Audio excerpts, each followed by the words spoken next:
Well, good evening and welcome to Tucker Carlson Tonight. In just a minute, you'll see what we didn't show you last night from our interview with President Donald Trump. But first up, federal district court judge Derek Watson of Hawaii yesterday blocked President Trump's revised executive order on immigration.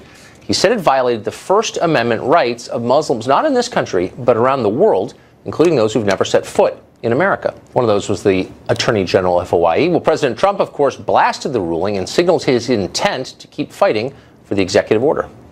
A judge has just blocked our executive order on travel and refugees coming into our country from certain countries. The order he blocked was a watered-down version of the first order. This is, in the opinion of many, an unprecedented judicial overreach. Karen Tumlin is the legal director at the National Immigration Law Center, which supports Judge Watson's ruling, and she joins us now. Karen, thanks for coming on. My pleasure. Looking forward to a respectful conversation, Tucker. Oh, as always. I understand why people don't like the executive order, of course. We talked to a lot of people who don't. What I don't understand is the legal reasoning here. How does the First Amendment to the U.S. Constitution apply to people in other countries who've never been here? Well, actually, Tucker, in our case that was decided this morning by a district court judge in Maryland, the premise of the First Amendment argument actually is grounded in U.S. citizens and other residents who are inside of the country, but whose relatives are seeking to come in and who are Muslim. Right, but they're not U.S. citizens and they're not in the country, but we're now expanding, or this judge or these judges are now expanding the coverage of the First Amendment to our Constitution to foreigners who aren't here, have never been here, and have no legal right to be here. How does that work? Well, that's actually not what's working at all. So again, the Constitution, one of the things that's actually fundamental about it is that almost all of what we consider the Bill of Rights talks in language of persons. So right. Of course it doesn't protect only U.S. citizens. And like I was explaining, one of our plaintiffs in the case that was decided in the wee hours of the morning in Maryland involves individuals like Jane Doe 2, who is a permanent resident here in the United States and whose sister is abroad and who's seeking to come in as a refugee. Right. So to kind of twist and say these cases are only about folks outside of the U.S. with no connection here, who don't have family, who has a right to reunify is actually a misreading of the law. Okay. Well, there's no constitutional right to reunify, as you know, and this decision is rooted in a reading of the Constitution, which, again, for the third time, I don't think I'm misreading it, extends that constitutional right to a non-citizen who's not in the country. That's not the traditional way we understand it. And my question is, does that mean that the other First Amendment rights, the right to the freedom of speech, freedom of assembly, freedom of the press, do we guarantee those also for people who aren't here? Think about the ramifications of this. So here's what's really in the court's rulings. And so here we have so far on Muslim Ban 2.0, 2 rulings, one in Hawaii and one in Maryland. Right. And what they say is a key principle of what our country was founded on is you can't have a state-sanctioned policy that disparages or disfavors a religion. And there's evidence that that's what Muslim Ban 1 and Muslim Ban 2 was intended to do with respect to Islam. And for that reason, it must be blocked. That's what happened in court. So there, again, that doesn't get past the First Amendment problem, which I think going forward could be it's a massive obligation to the rest of the world that we should think through before we applaud this decision. But let's get to what you just said, the reasoning behind this decision. Now, I'm reading, this is the Hawaii decision. It says that the executive order was issued with a purpose to disfavor a particular religion in spite of its stated religiously neutral purpose. In other words, we're inferring the motive of the people who wrote it based on, I don't know, news stories, clairvoyance, our own deep insight into human nature. How exactly would they know that? I mean, that's kind of a reach, no? Not at all. I mean, unfortunately, the truth is that there is an incredibly long trail of evidence from the president himself. When he was a candidate, when he was campaigning, he pledged that one of the key things he would do as president was to enact a far-reaching Muslim ban. And the courts have looked at all of this evidence on the campaign trail, in the executive order itself, statements made by the drafters afterwards, statements made by the president, and said, this is the highly unique case. You don't have to violate the constitutional rights of every person in the United States to violate the Constitution. If someone violates your free speech rights, Tucker, that's a violation, regardless of whether they violate mine. Right. So I mean, I can see that you're making the argument that, Trump has all kinds of bad intentions. Okay, we could debate that. You don't like the ban, fine. But I don't understand where in the Constitution it says that people from Somalia have a right to come to the United States. I haven't seen, where is that? So again, that's not what the courts are finding. What they're finding is in the Constitution, the Establishment Clause, which in fact, right, the founders of our country were fleeing religious persecution. And in their wisdom, they said, we don't want a government that either puts on a pedestal or disparages a certain religion because we know what the consequences of that are. And that's what the decisions are saying. They're saying no one's above that basic constitutional boundary, even the president. No, it's saying that no one around the world is not covered by the U.S. Constitution. And so, if you apply the standard, look, again, not just with reference to this case, but because court cases do establish precedents that future generations build upon, I think it's worth unpacking a little bit. So we've instituted bombing campaigns, more than 20 of them over the past 25 years, against Muslim-majority countries. In fact, I think exclusively against Muslim-majority countries. And we've been doing that because of religious problems in those countries. Under this standard, a judge, some random judge somewhere could say, no, you cannot go to war, pick a country, Syria, Yemen, Somalia, because it has a disproportionate impact on Muslims. It's anti-Muslim. Don't you see that could be a problem? Look, I actually think that's really extreme. I think that one thing that you and I can definitely both agree on is that we want this country to be safe, and we can agree on the rule of law. And unfortunately, as someone who's before these courts all the time, that's not what you get from one decision, that you get this outrageous boundary stretch. What we've got from these decisions is, and again, taking the case that I've been working on, the court said your specific plaintiffs have a right to bring this lawsuit because of their connections to the United States. And based on the evidence, I see a violation here. I see an executive order based on its evidence that disparages Islam. But look, you say I'm stretching it. If you had told any person you meet on the street 2 years ago that some judge would say that Somalis who've never been to this country are covered by the U.S. First Amendment, you would get blank stares. And people would say that would never happen. Let me ask you this. Doesn't this empower judges in a way that's uncomfortable? So Trump has got over 100 judicial appointments to make, 123, I think. Probably mostly be conservative. What in 2 years, one of them decides, you know what, I don't like American abortion law. And I think it's discriminatory against unborn children, and I'm going to invalidate it unilaterally because I'm a judge, and now I have this power. I can change our immigration policy because I'm a judge. That's not the way the country's supposed to run, is it? Well, that's not the way I view judges, right? I appear before judges all the time, and I don't see them adhering wildly to political beliefs. I see smart judges who've been appointed by presidents on both sides of the aisle.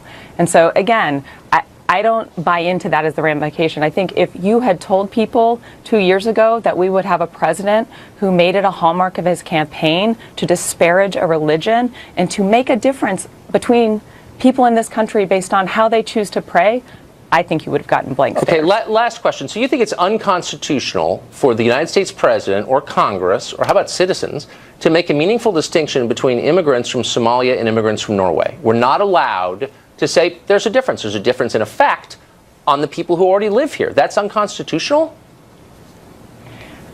At no time did I say that. That's the basic conflation. That's a problem with this executive order. What I'm saying is the fundamental principle of the First Amendment Establishment Clause is the U.S. government cannot favor or disparage a religion. You talked about countries. So I'm talking about freedom to pray. So for like 20 years, the official U.S. policy was to give preference in emigration from the Soviet Union to the United States to Jews living in a very anti-Semitic world under Soviet communism. And that was our policy. Do you think that was unconstitutional? I think you're citing the Lautenberg Amendment, which was duly passed by Congress after specific evidence of persecution of a specific group, and I do not think that was unconstitutional. I think it was a specific legislated bicameral response to a problem of persecution. Not true. That was happening long before Frank Lautenberg was serving in the Senate. And it made common sense. These are people who are suffering because of their religion. I mean, religion played a role in the decision, and nobody said boo because it was the right thing to do. So, but that's unconstitutional now. No one said that's unconstitutional now. That was based on findings of fact and a legislative process. This is the stroke of a presidential pen without those basic foundations. All right. Karen, thanks for joining us. My pleasure. Thank you, Tucker. We didn't show you all of yesterday's interview with President Trump. During our sit-down, we also asked him how he keeps busy after the day is done. Here's what he said. What do you do at the end of the day? What do you read? What do you watch? Well, you know, I love to read. Actually, I'm looking at a book. I'm reading a book. I'm trying to get started. Every time I do about a half a page, I get a phone call that there's some emergency, this or that. But we're going to see the home of Andrew Jackson today in Tennessee, and I'm reading a book on Andrew Jackson. I love to read. I don't get to read very much, Tucker, because I'm working very hard on lots of different things, including getting costs down. The costs of our country are out of control, but we have a lot of great things happening. We have a lot of tremendous things happening. And remember this, when I came into this job, I inherited a mess. It was a mess in the Middle East. Whether you like it or not, the economy was very, very weak. You look at the 96 million people. You look at all of these people. Now, I have good work numbers. I have very good work numbers, you know, employment numbers, unemployment numbers. And so they say 4.6, 4.7, and I'm supposed to take a bow. But they're not really the numbers, because you have people that want jobs that have given up looking for jobs. And when you start adding those numbers onto your numbers, it's not really reflective of where I see. Those are the people, a lot of those people are the people that got me elected. They elected me. And I'm going to take care of those people. I'm here today because we're going to be opening up automobile plants in Michigan and Ohio and places that Pennsylvania, places where the plants have left, and not just automobiles, places where the plants have been stripped out of our country. The jobs have been absolutely destroyed by, I could say, stupid management. I could say politicians that didn't know what they were doing. Plants have moved to Mexico. You look at what's happened in Mexico. It's the 8th wonder of the world in terms of plants, in terms of what's happening with automobiles. It's going to stop. Now, hopefully we'll get along with Mexico. We're going to see what happens. But I will tell you, we cannot continue to close plants in Michigan and have them move to Mexico. Now, since I was president-elect, the word is out. You want to open a plant in Mexico, that's fine, but you're going to pay a very big import tax if you're going to bring that car back into this country. And you know what? Ford, General Motors, Fiat, so many others that we're going to see in a little while, they're not moving anymore. They're not going to be moving anymore. And I had my actual highest poll numbers today. You just saw that. It just came out. Because people see I'm working for them. Now, go back to your tax thing. I want to start that so badly because it's unfair. I paid a lot of tax. I paid $38 million in tax for that year where it was illegally given out, okay? I paid $38 million. But honestly, the percentage is a lower percentage. It's a lot of money, $38 million, but that's a lower percentage than somebody that's working in a factory someplace, and that should not be. Well, White House Press Secretary Sean Spicer got into it with the press today over President Trump's claim he was wiretapped by the former President Barack Obama. For more on that, we go to Trace Gallagher standing by. Hey, Trace. Hey, Tucker, it wasn't exactly a rumble in the jungle, but it was a pretty good battle from the opening bell, or in this case, the opening question from ABC News chief White House correspondent Jonathan Karl, who asked Sean Spicer about the House and Senate Intel committees, saying they didn't see any evidence of wiretapping. Watch. That there was no, hold on. I understand that, Jonathan. And where was your passion and where was your concern when they all said that there was no connection to Russia? Where was it then? You crickets from you guys, because at the end of the day, when hold on. I'm making it. I'm trying to answer your question, Jonathan. If you can calm down. After a few more counterpunches, Spicer spent the next 10 minutes quoting media, beginning with a New York Times piece on the Obama administration expanding the National Security Agency, which reads in part, quoting, "The new rules significantly relax longstanding limits on what the NSA may do with the information gathered by its most powerful surveillance operations, which are largely unregulated by American wiretapping laws." Then the briefing got combative again when CNN's Jim Acosta said He'd done plenty of reporting on this, and it's already, quote, all been looked at. Spicer called Acosta's comments, quote, cute, and questioned how he became such an expert on the subject. Here it is again. Somehow, you seem to believe that you have all of this information. You've been read in on all of these things, which I find very interesting. I have been read in by the FBI. Well, so you're coming to some serious conclusions for a guy that has zero intelligence class. Well, give me some credit. I'll give you some. A little intelligence, maybe. But no, clearance. What I'm saying is that I wasn't done. Clearance. Those two panels. Maybe both. Acosta later tweeted that it was a troubling sign that Spicer wouldn't directly address the Senate Intel Committee's statement. Tucker. Trace Gallagher, thanks. President Trump insisted in our interview yesterday that he will be vindicated in his claim that President Obama spied on him, wiretapped him, during the 2016 campaign. Why not wait to tweet about it until you can prove it? Don't you devalue your words when you can't provide evidence? Well, because the New York Times wrote about it. You know, not that I respect the New York Times. I call it the failing New York Times. But they did write on January 20th using the word wiretap. Other people have come out with right, but you're the president. You have the ability to gather all the evidence you want. I do, but I think that, frankly, we have a lot right now. And I think if you watch...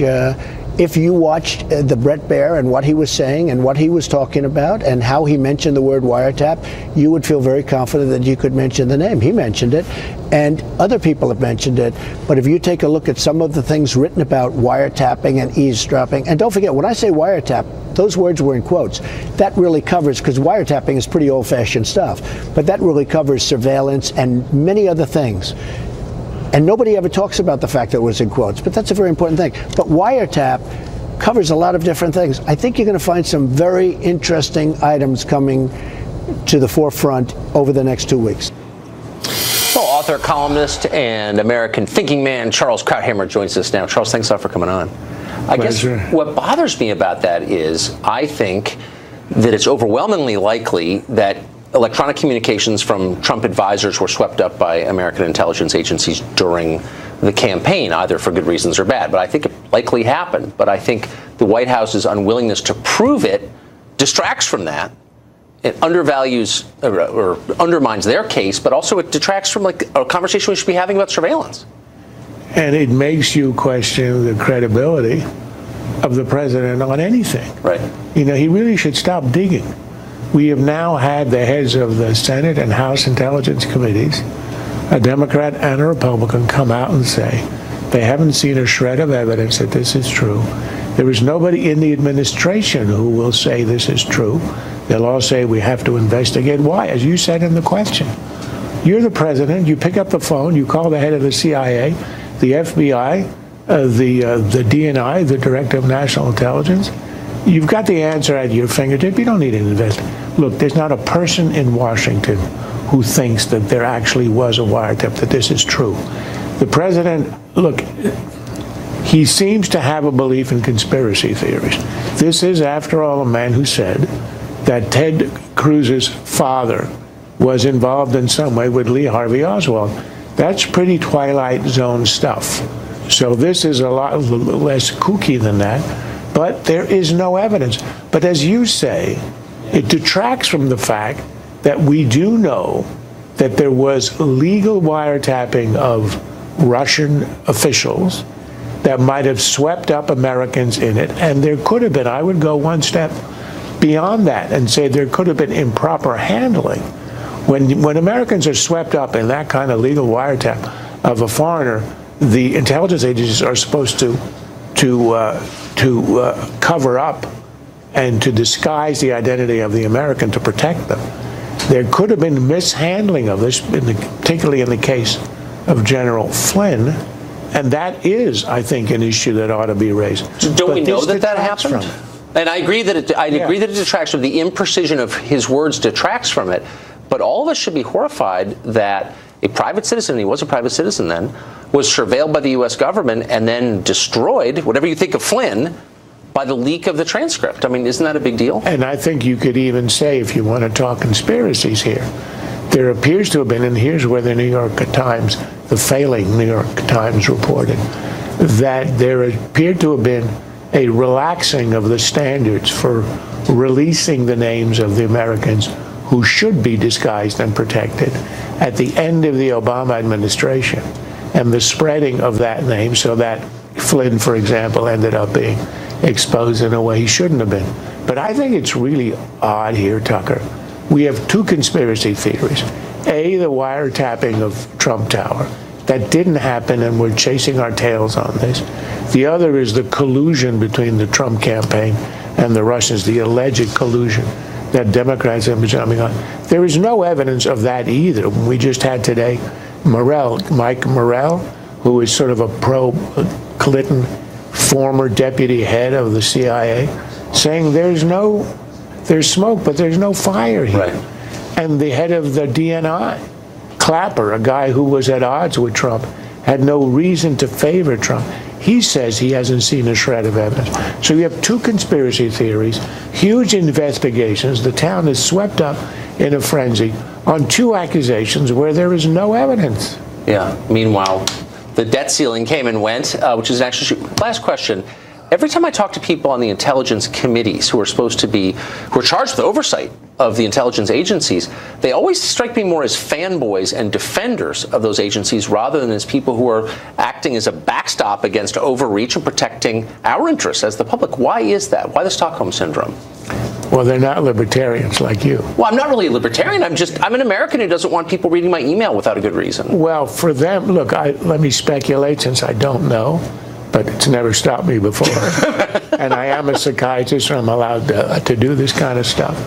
You know, they probably get exposed to all kinds of hair-raising intelligence. Yes. All kinds of weird plots we never hear of, scary plots that are stopped at the last minute. So imagine you're hearing that every week. So you might be slightly more inclined to see the sacrifice of privacy, given the fact that you're exposed to the threats out there. So in drawing the line, No, I think that's a totally fair point. That might be the reason they do that. Yeah. Charles Krauthammer, always with the right answer. Thank you. I try. Well, earlier this week, Rachel Maddow sent a now famous tweet announcing she had President Trump's tax returns. Bit of an overstatement, it turns out. Instead, she had 2 pages of a single return from 2005. After a near endless reveal, stretching a full and breathless 20 minutes, she finally unwrapped the package. Inside was, drumroll please, not a lot. Trump made a ton of dough that year. He also paid a ton of taxes. Indeed, he paid at a higher rate than President Obama last year, and at nearly twice the rate that socialist plutocrat Bernie Sanders somehow got away with. Find his accountant, please, quick. I need his number. There was no scandal here, at least one involving Trump. But that doesn't mean there was no scandal at MSNBC. Indeed, there is. And as it happens, we revealed it at almost the precise moment they pulled their nothing burger off the grill. Remember the leak of the Access Hollywood tape in October, 2 days before the presidential debate? The one that wound up dominating the campaign more than any other single issue that year? Well, it turns out the whole thing was a setup devised by NBC executives in an effort to derail the Trump campaign. As we reported, that tape, which was NBC property, shot by NBC cameramen for an NBC show on NBC property, was stealthily leaked to a Washington Post reporter. Why is that? Well, it didn't happen by accident. According to our sources at the network, NBC News Division head Andrew Lack knew about it. So did Today Show anchor Matt Lauer. The company's motive was pretty straightforward: keep Trump from becoming president. Well, it didn't work, of course, but that doesn't change the fact that one of the biggest news networks in the world took an active side in a closely fought political race and then lied about it repeatedly. They posed as journalists, but they acted like political hacks. Well, we've asked NBC to explain, but they have, weirdly, refused comment. Perhaps they're too busy concocting a new Putin-Center conspiracy theory to explain how, despite their fervent efforts, Hillary Clinton lost the race anyway. Joining us now from New York City is radio show host Tammy Bruce. Hey, Tammy. Hey, Tucker. Nice to be on. Well, what I find odd is that news organizations are, by definition, committed to openness. So if you say to a news organization, hey, we think you've done something dishonest, something stealthy and feline, and then lied about it, don't they have an obligation to at least respond and explain? Well, they would if they held those same standards, and of course you do. The problem is to not project onto these other entities. It's clear that some still hold those standards and others do not. With NBC, the problem is clear, and you saw it not just with the Access Hollywood tape, which in many ways backfired. Clearly, the only person harmed was Billy Bush. He lost his job. This was a dynamic where originally people thought, well, it had to have been a rogue staffer, whereas in fact, look, it was, as you mentioned, people in the NBC News division. The man, by the way, who was running the Today Show at the time, just last month was promoted to heading up NBC News in its entirety. So they seem to have liked what it was that transpired somehow. And then the Rachel Maddow debacle. And what happens is there's a desperation to, in fact, since this was personal, they had an interest in influencing the election. And when you get desperate, and suddenly news is not the issue, or a genuine critique is not the issue, you're going to make mistakes. You're not going to know where to stop. And your judgment in and of itself is clouded. And that is what's, of course, informing this entire framework for at least that one network, if not others. Well, right, because they put their political aims above their job as purveyors of news. It was a real story. It was a real tape. You could debate, whether or not Trump knew he was on camera or whatever, but it was a real thing. And they didn't run it on their own network. They sent it to a competitor, the Washington Post, because they wanted the outcome to be the same, and they didn't want to be tied to what was clearly a partisan act. Yes, and there was some debate even then, as I've read in some reports, that there was, California laws about taping people are different than other states, and it would have been risky, and they wanted to maybe take out Billy Bush's comments, and it got all messy, and it was just easier to move it to another friendly outlet that would in fact move it. This is when I was with Now and on the Left, when I was working with media, this is how it worked. If you couldn't find an outlet that would handle something first, you would get it to another outlet that then would do it, and then everyone else would pick it up from there. And this is the nature of collusion. It's been going on for quite some time. And so for NBC, and this is, of course, a message for everyone, is that you can do ultimately whatever you want. You can see your own desperation, but it will backfire. You can't lie to your own audience and take them for granted, as Ms. Maddow did and as the Today Show does, and expect them to remain loyal to you. Well, I think that's right. I mean, because look, you can have opinions. I've got a ton of them. I made a living on my opinions. I think that's legitimate. What you can't do is lie. Exactly. You're not allowed to lie. You're not allowed to say something is true when you know it's not. You can also make mistakes, which I've done many times. Yes. But you can't do it intentionally. And by the way, nobody asked them about this. They never apparently did an internal investigation, or at least never announced the results of it. And no other news organization said, how'd this tape get to the Washington Post? I don't remember any questions about that. Exactly. And this is when an audience, you've got a diverse audience, or even if you've got an audience that agrees with you politically, there is still an expectation of some level of transparency. Yes. They want to believe that, in fact, you might not even agree with what's being said, or like you said, if it's maybe even just opinion, but the moment you feel that you're being taken along kind of a sideshow, and you've got some snake oil salesmen, and you're being taken for granted, and what Ms. Maddow did, which is draw her audience along. The only person that was exposed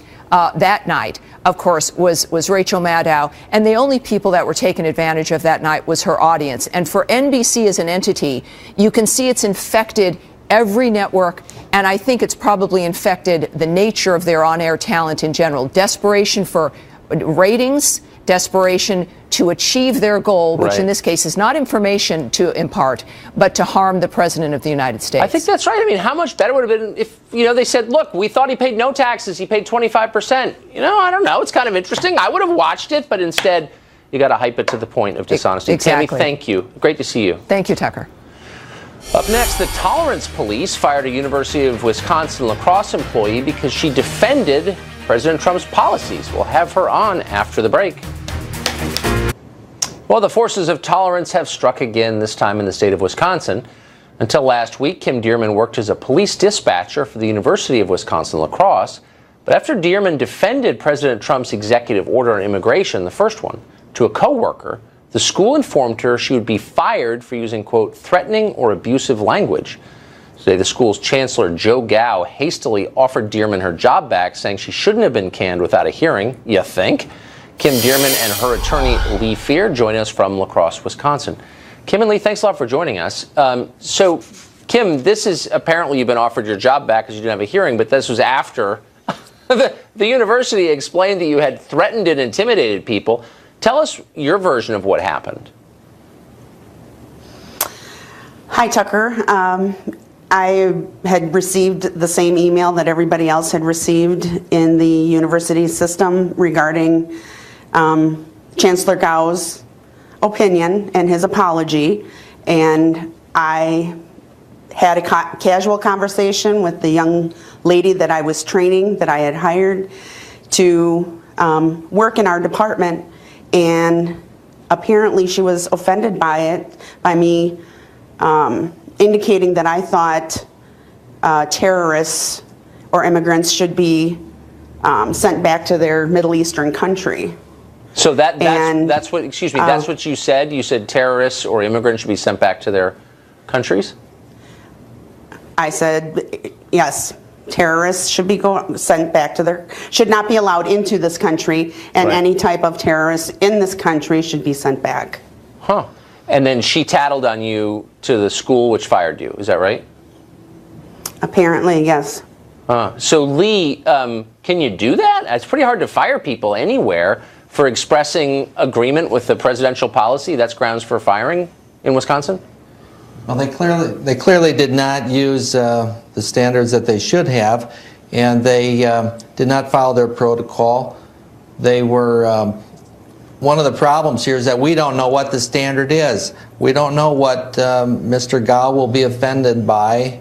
It could be anything. Apparently, the word immigrant is racist, according to what I've come to understand, and that immigrants going back to their country is a racist thought that should not be expressed in modern America, even though saying that immigrants should go back to where they came from is just talk, and President Obama sent millions of people back to where they came from. Right.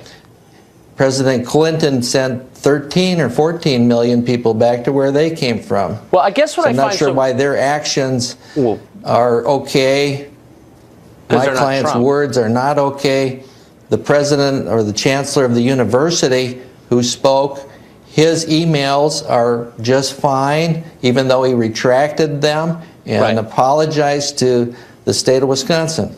So, I mean, I guess what I'm struck by here is that you're not a tenured professor. You're a police dispatcher. I don't know how much you make, but a lot less than a tenured professor. And here is this guy with lifetime employment with a high salary disagreeing with you and just stamping you out, just crushing you. Do you want to go back to work there after this? You know, I've intentionally wanted my job back in the beginning, but now I'm worried about going back and being let go for basically any type of reason. Right. I noticed that he, in the note announcing you're being fired, said you had poor job performance. What do you think of that? I take offense to it. I had received a communication from my direct supervisor in December indicating that my performance was superior. Yeah, well, that was that was before you agreed with Trump. Big mistake. Thanks, Kim, and good luck. I hate to see this. Thank you. Thanks. Well, up next, it seems every day the press is hyping a new scandal you're supposed to care deeply about. And now one enterprising journalist has created a website that will remind you what was supposedly the end of the world just 2 weeks ago, because you can't remember, there's too much. We'll talk to her next. Because when I say things, the press doesn't cover it accurately. They cover it very inaccurately. Much of the press. Some of the press, by the way, some of the finest people I know are reporters. Reporters are wonderful. I'm talking about the fake media, the fake news. And there's a lot of fake news.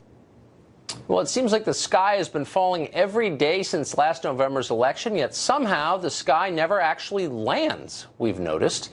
America's premier news outlets hype every story as a huge deal, only for each to be discarded like trash when a younger, more attractive story comes along.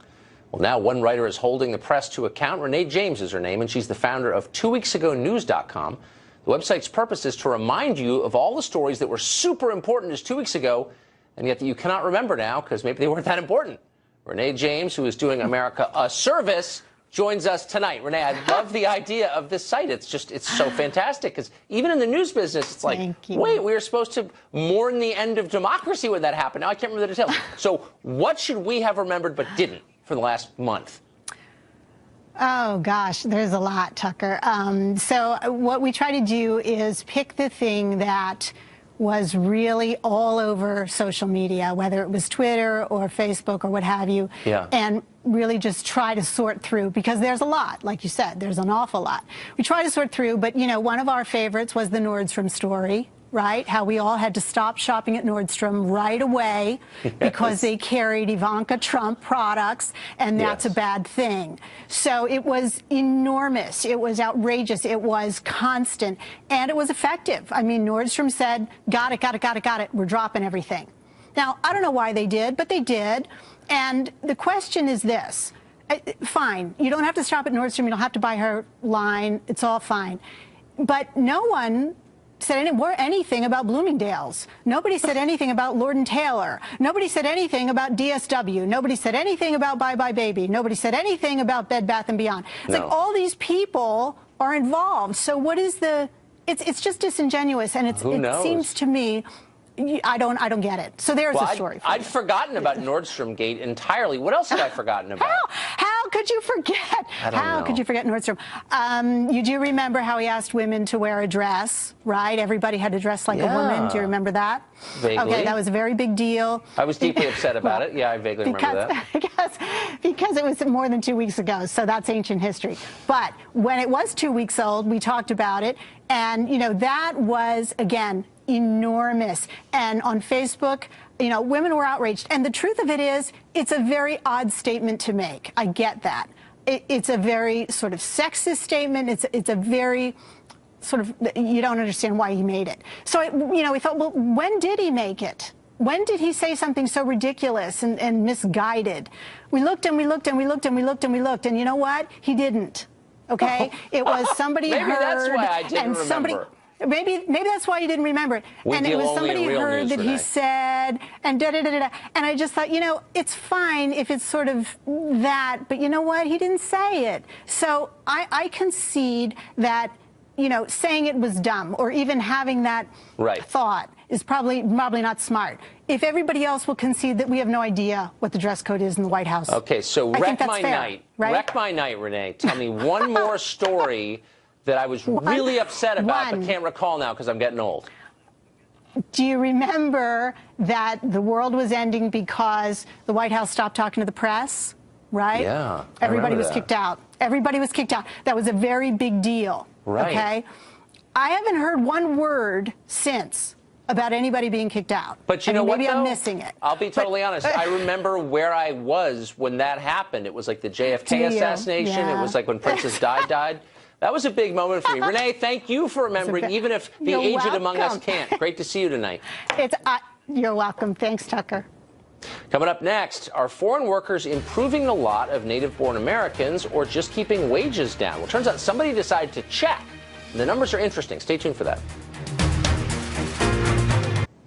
We want to bring with you a pretty telling study that just came out that you may have missed. It's about H-1B visas. That's an immigration permit that lets companies bring in workers who allegedly possess skills that cannot be found here in America. A lot of people support them. Well, a team of economists from the University of Michigan and the University of California, San Diego, studied wages in the tech sector from 1993 through 2001, when there was a massive expansion in H-1B visas for high-skilled labor. Their findings are unambiguous. Quote, in the absence of immigration, wages for U.S. computer scientists would have been 2.6% to 5.1% higher. And employment in computer science for American workers would have been 6.1% to 10.8% higher. Wow, there were some big winners, though. The study says the wages were lower and job opportunities fewer. The visas provided a big boost to corporate profits. Remember that the next time Mark Zuckerberg lectures you on H-1B. Thanks for joining us tonight. Hannity's